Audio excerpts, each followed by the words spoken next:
Hi, this is Stephanie Greegor with Columbus Wired on the Bench. I'm here with Dave Seaman. So let's talk a little bit about, we've got a major coaching change here, obviously, in the last week. Scott Arniel fired by Scott Howson, and Todd Richards is here taking over. He used to work for the Minnesota Wild. He was fired from there last season, came in as an assistant under Arniel, and has now stepped up and taken over as the head coach. Talk a little bit about what did you think about the move with Howson, getting rid of Arniel? Well, it's funny. Justin Boggs, from Columbus Wired, he texted me Monday morning. He's like, "Hey, Arniel's fired," and my immediate response was 2 months too late. And I think that's probably the consensus in Central Ohio, is that he should have gone 2 months ago. And I do give Scott Howson credit. He wanted to kind of wait and see. Didn't have a whole team. Wisniewski's suspension, Carter was injured. Then the team started playing well. I think they had that 8-5-3 stretch there. Not great, but better than the 0-8 start or 0-9 start. So, you give them the benefit of the doubt, but the fact is, since Christmas or even middle of December on, they only had 2 wins.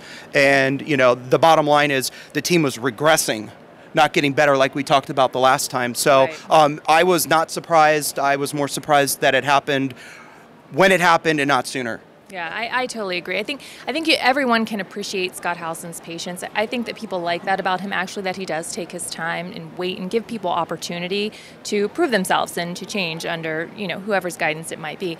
This time around, however, I think it was pretty obvious from the very, very onset of the season that there was a problem, something was going on, probably robbed the team of maybe a chance, but that's okay. They've got Todd Richards now, and under his tutelage, it feels like they're playing better. It feels like they're a lot lighter. The load's a lot lighter. What do you think? Well, anytime you have a coaching change, there's going to be a spark. They're going into the Wolf's Den when you have to go and play in Chicago the first game.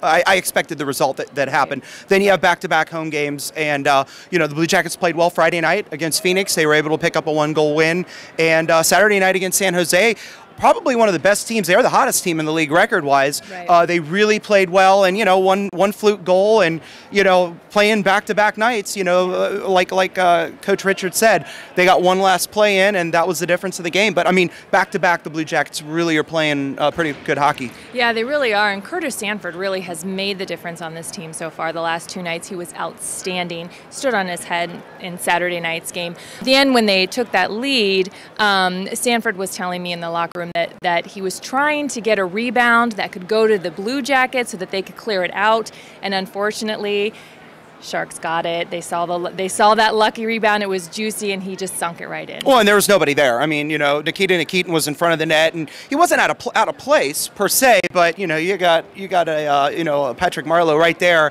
and he's going to get that goal every day, every time. Absolutely. Now, Curtis isn't the only one who's had some outstanding play.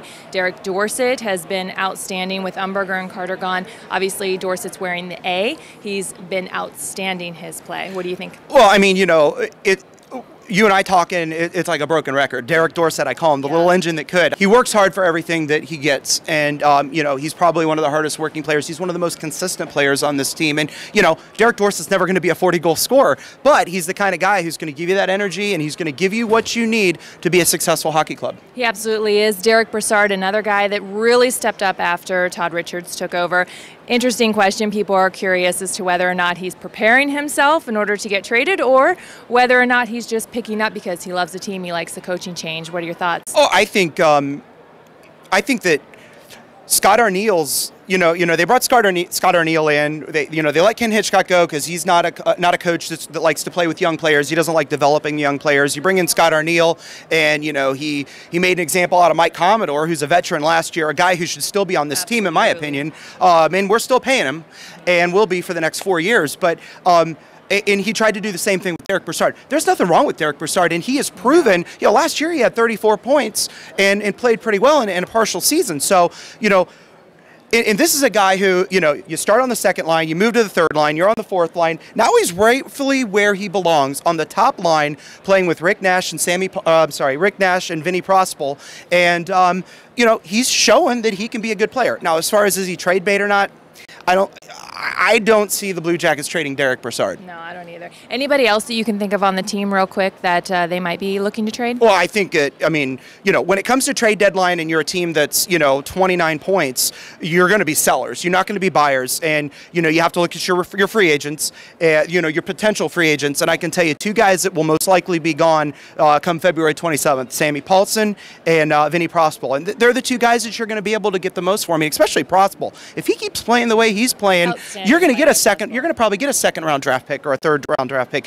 I don't know if it'll be a player for player because it's the end of a contract, but he's the one with the most trade value. And it's a shame that a guy like Christian Huselius hasn't been able to play all year because he's somebody who they probably would have traded at the trade deadline, but he's only played in 4 or 5 games all year. So. Absolutely. Well, listen, thanks for sticking around with us tonight. The Blue Jackets will continue their 4-game homestand here Tuesday against the Edmonton Oilers, Thursday against the Nashville Predators. So if you want some tickets or come see a game, they're playing very well under Richards. She's buying. Not this time around. But thanks. You guys have a good night.